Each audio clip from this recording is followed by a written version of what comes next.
Assalamualaikum warahmatullahi wabarakatuh.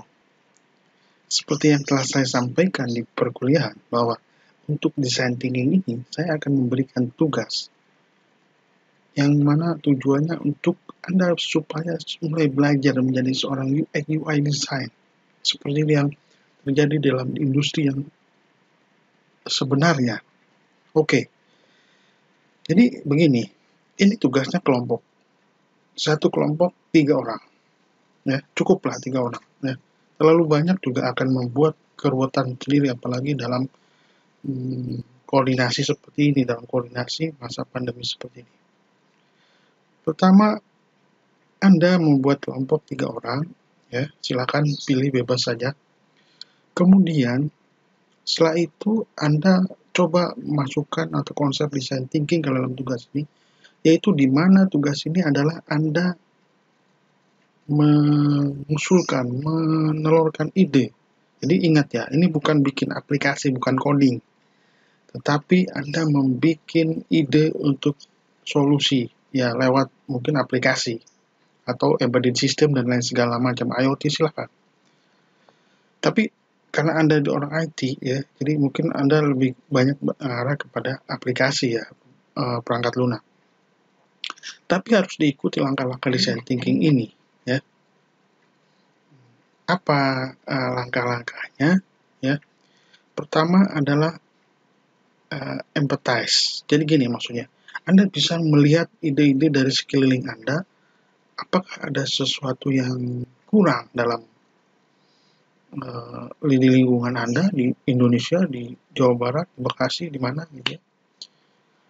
Dan itu menurut Anda orang sulit, jadi kesusahan, jadi nanti empathisnya muncul gitu ya.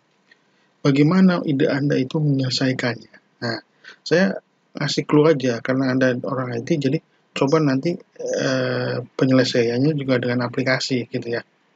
Misal gini ya, empatisnya adalah misalkan dulu Gojek.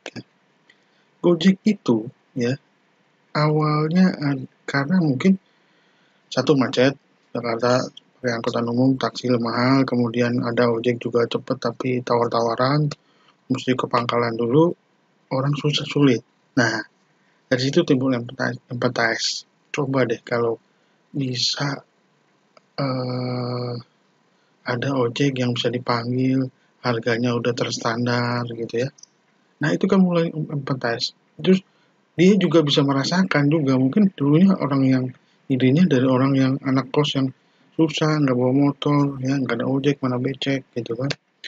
Nah kemudian dari situ Anda melangkah ke tahap selanjutnya, ya, yaitu apa? Define, ya mungkin lebih jelasnya akan di dalam satu slide berikut ini akan saya ungkap di slide berikutnya.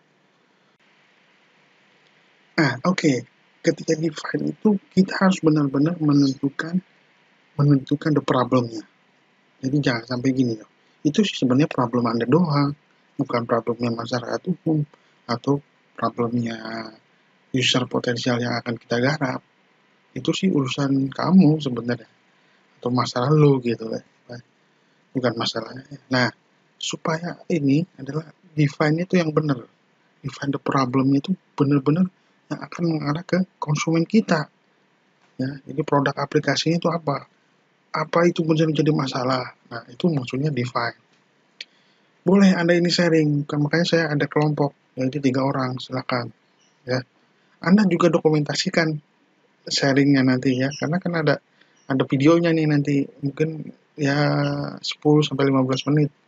Jadi tugasnya nggak usah, karena nanti sampai ke prototyping nih, ya nanti prototyping, walaupun nggak sampai tes tugas ini, sampai prototyping dengan sketch.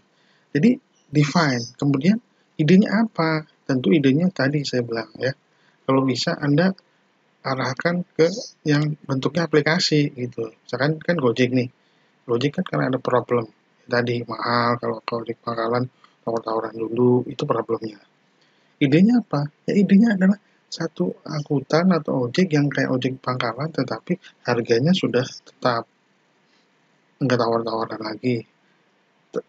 pasti gitu ya. Nah, itu salah satu ide. Jadi Anda cobalah punya ide-ide yang lain misalkan yang sekarang belum ada. Ingat ya, dalam satu kelas ini nggak boleh ada yang sama loh solusi aplikasinya.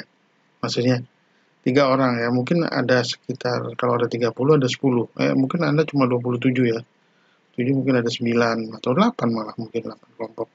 Silakan, Anda mungkin aplikasi kos-kosan yang sekarang seperti ini Anda perbaiki lagi silakan. Ya, idenya seperti apa? Nah, idenya sudah dapat, Anda juga diskusikan ini dengan kelompok Anda 3 orang ini ya. Kemudian Anda coba nanti berarti aplikasi saya harus ada fitur apa, itu masuk ke prototyping ya. Masuk ke prototyping, Anda bisa mulai dengan tampilan ya. Anda gambar aja sketch-sketch ya. Tugas yang sekarang ini memang baru sampai sketch. Nanti minggu depannya ada tugas untuk mockup wireframe pakai Balsamiq ya. Nanti tentu saya coba akan demokan juga gitu untuk materi minggu depan. Nah, jadi Anda dari ide ya, idenya apa? Oh, pakai aplikasi seperti ini kayak Gojek kan seperti itu. Ini contoh aja, jangan di Gojek semua ya. Ini hanya contoh. Anda bisa lebih kreatif apa ya, toko bangunan, kos-kosan, apa yang mungkin sepertinya agak nggak masuk akal tapi masih make sense gitu ya.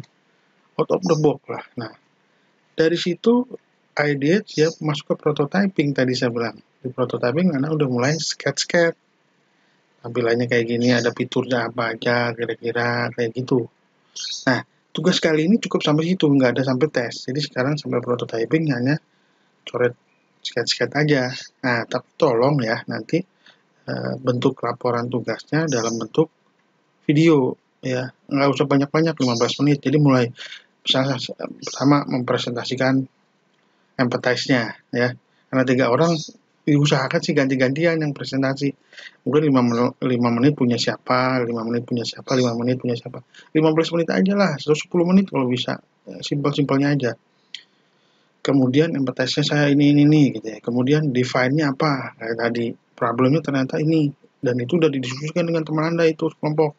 Jadi jangan satu orang keputusannya. Ya. Define-nya apa? Kemudian Anda punya ide ya. 3 orang itu. Mungkin 3 orang itu punya ide yang berbeda, tapi akhirnya di-voting gitu, atau yang mana yang lebih masuk akal. Nah itu.